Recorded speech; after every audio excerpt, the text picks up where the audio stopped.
Hello बच्चों, कैसे हैं आप। हिंदी व्याकरण के अगले वीडियो में आपका स्वागत है। मैंने पिछले वीडियो में आपको भाषा पढ़ाया था, भाषा के रूप, मौखिक भाषा, लिखित भाषा पढ़ाया था।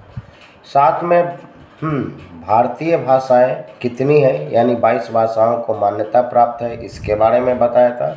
और अंत में लिपि के बारे में बताया था। आशा है आपने उस वीडियो को ज़रूर देखा होगा।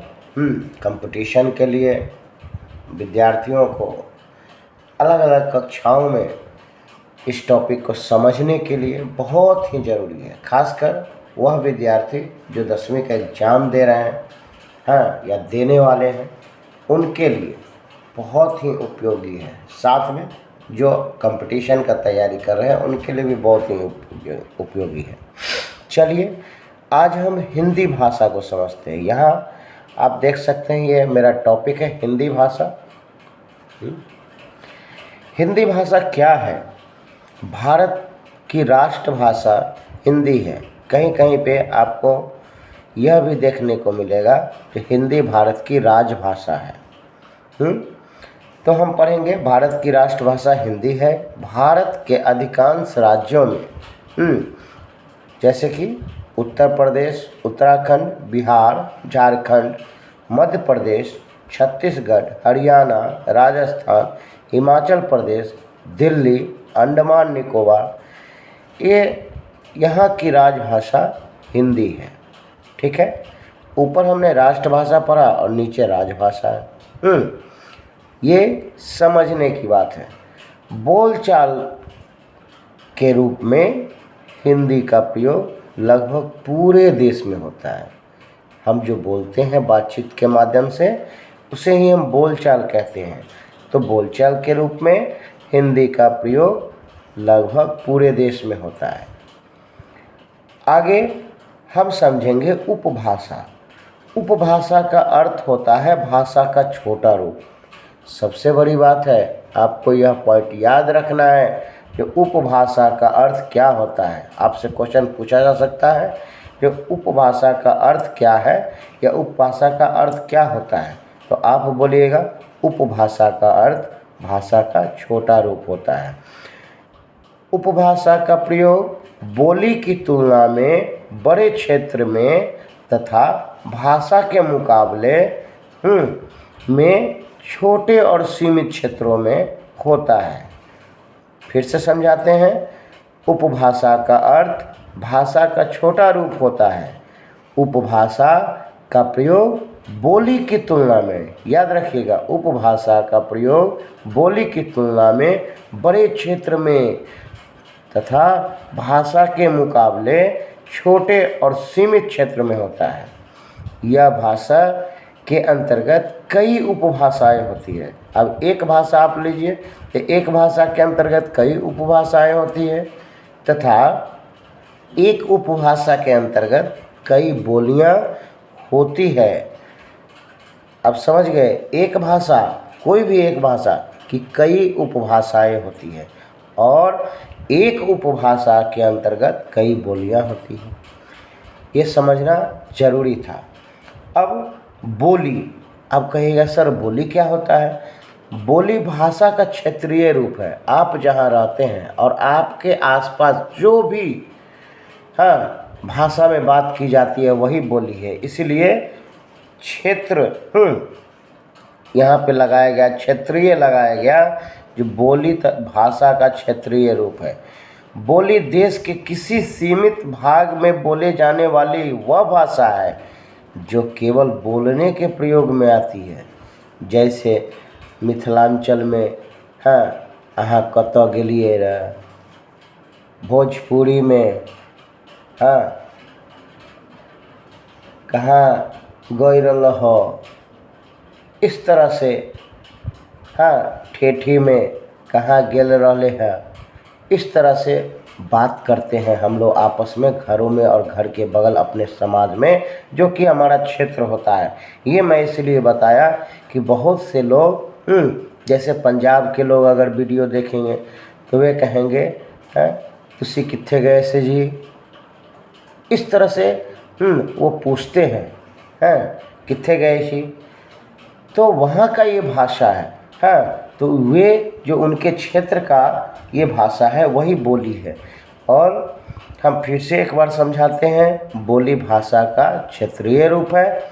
बोली देश के किसी सीमित भाग में बोले जाने वाली वह भाषा है जो केवल बोलने के प्रयोग में आती है। इसमें मुहावरे एवं लोकोक्तियाँ का प्रयोग ज़्यादा किया जाता है। तो मैं आपको क्या बताया, इसमें मुहावरे एवं लोकोक्तियों का प्रयोग किया जाता है। लोकगीत, लोक कथाएँ आदि बोली के अंतर्गत आते हैं। भारत में लगभग 600 से अधिक बोलियां बोली जाती है। भारत में कितने बोलियां बोली जाती है, तो लगभग 600 से अधिक बोलियां बोली जाती है। उसके बाद हिंदी भाषाओं की उपभाषाएं और बोलियां हैं। हिंदी को 5 भाषा क्षेत्र में बांटा गया है। याद रखने वाली बात है, हिंदी को कितने भाषा क्षेत्र में बांटा गया है, उपभाषा क्षेत्र में बांटा गया है, तो 5। सबसे पहले उपभाषाएं यहाँ दी गई है और यहाँ बोलियाँ दी गई है। उपभाषाओं में पहला पश्चिमी हिंदी। पश्चिमी हिंदी के अंतर्गत याद रखना है ब्रजभाषा, हरियाणवी, बुंदेली और कन्नौजी आती है। पूर्वी हिंदी। पूर्वी हिंदी में क्या है, अवधी, बघेली, छत्तीसगढ़ी। छत्तीसगढ़ी हो गया। राजस्थानी में मारवाड़ी, मेवाती, जयपुरी और मालवी। ठीक है। पहाड़ी हिंदी गढ़वाली और कुमाऊनी। मगधी हिंदी मगधी जो उपभाषा है उसमें मगही, भोजपुरी और अंगिका बोली जाती है। बात आ रहा है समझ में। अब हम इसको आगे करते हुए आपके सामने दिख रहा है व्याकरण और उनके अंग। व्याकरण और उनके अंग, इसको समझना जरूरी है। जो व्याकरण किसे कहते हैं, तो ये पीछे हमने भाषा और उपभाषा के बारे में बताया। हाँ, अब ये व्याकरण। व्याकरण क्या है, तो हम लोग पहले पढ़ते थे, उस अनुसार से अभी इसका अलग रूप हमें देखने को मिलेगा। हमें अलग रूप देखने को मिलेगा। प्रत्येक भाषा की अपनी व्यवस्था होती है और उसके अपने नियम होते हैं। भाषा की इस व्यवस्था और नियमों को ही व्याकरण कहते हैं। व्याकरण द्वारा भाषा के शुद्ध और अशुद्ध रूपों की पहचान होती है। इसी के माध्यम से इस भाषा का मानक प्रयोग सीखते हैं। हम लोग जब बच्चे थे उस समय हम लोग को सिखाया गया था, व्याकरण वह शास्त्र है जिसके माध्यम से हमें शुद्ध शुद्ध बोलना, लिखना, पढ़ना आता है, हम व्याकरण कहते हैं। तो यहाँ जैसे आप अपर क्लास में जाइएगा तो ये भाषा आपको बदल जाएगी। इसलिए यहाँ प्रत्येक भाषा की अपनी व्यवस्था बताई गई है और उनके अपने नियम भी होते हैं। भाषा की इसी व्यवस्था और नियम को ही व्याकरण कहते हैं। व्याकरण द्वारा भाषा का शुद्ध और अशुद्ध रूपों की पहचान होती है। आप जानते हैं व्याकरण के कितने अंग होते हैं, तो व्याकरण के 3 अंग होते हैं। व्याकरण के 4 अंग होते हैं। अब आइए, इसमें सबसे पहले वर्ण विचार, दूसरा शब्द विचार और तीसरा वाक्य विचार। आप तो यहीं तक पढ़े होइएगा, इसलिए मैंने पहले 3 बार बोला था। 3 अंग बोला था, लेकिन इसमें पद विचार को जोड़ा गया है। तो 3 को पहले समझते हैं। वर्ण, तो जैसे अ से य तक लिखते हैं, ये वर्ण हो गया। उसी वर्ण को जोड़ के क, म, ल, कमल शब्द बनाते हैं, तो शब्द विचार हो गया।